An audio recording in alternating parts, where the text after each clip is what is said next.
প্রিয় দর্শক, ফুটবল বিশ্বকাপ শেষ হয়েছে, কিন্তু বিতর্ক যেন এখনই শুরু। মাঠের 90 মিনিটের লড়াই শেষ হলেও পর্দার আড়ালে তৈরি হয়েছে নতুন ঝড়। বিশ্ব চ্যাম্পিয়ন হওয়ার স্বপ্ন ভেঙে যাওয়ার পর আর্জেন্টিনা শিবিরে ঠিক কী ঘটেছিল? হঠাৎ করেই ফিফা তদন্তে নেমেছে। এমন কি ঘটেছে যার কারণে কয়েকজন আর্জেন্টিনা খেলোয়াড়দের ভবিষ্যৎ, আন্তর্জাতিক কেরিয়ার নিয়েও এখন প্রশ্ন উঠছে? প্রিয় দর্শক, ভিডিওটি শেষ পর্যন্ত দেখতে থাকুন এবং চ্যানেলটি সাবস্ক্রাইব করুন। প্রিয় দর্শক, ফুটবল বিশ্বকাপ শেষ হলেও থামেনি বিতর্ক। বরং স্পেনের কাছে 1-0 গোলে হারার পর নতুন এক জড়ে পড়েছে আর্জেন্টিনা দল। ম্যাচের শেষ বাঁশি বাজতেই মাঠে উত্তেজনা পরিস্থিতির সৃষ্টি হয়, আর সেই ঘটনার জের ধরেই এবার তদন্তে নেমেছে ফিফা।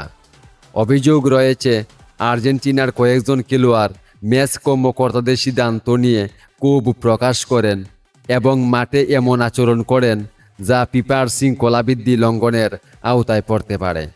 ঘটনার ভিডিও ও বিভিন্ন মুহূর্ত সামাজিক যোগাযোগের মাধ্যমে ছড়িয়ে পড়তেই শুরু হয়েছে তুমুল আলোচনা।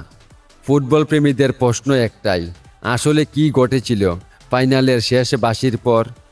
আর সেই ঘটনাই কি এখন আর্জেন্টিনার জন্য বড় বিপদের কারণ হতে যাচ্ছে? ফুটবল বিশ্লেষকদের মতে, তদন্তে অভিযোগ সত্য প্রমাণিত হলে সংশ্লিষ্ট খেলোয়াড়দের জরিমানা, কয়েকটি আন্তর্জাতিক ম্যাচে নিষেধাজ্ঞা কিংবা আরও কঠোর শাস্তির মুখোমুখি হতে পারে। যদিও এখন পর্যন্ত ফিফা কোনো চূড়ান্ত সিদ্ধান্ত জানায়নি, তবুও বিশ্বজুড়ে সমর্থকদের নজর এখন এই তদন্তের দিকেই। অন্যদিকে আর্জেন্টিনার সমর্থকদের দাবি, এটি ছিল হতাশা ও আবেগের মুহূর্ত, তাই পুরো ঘটনা নিরপেক্ষভাবে মূল্যায়ন করা উচিত।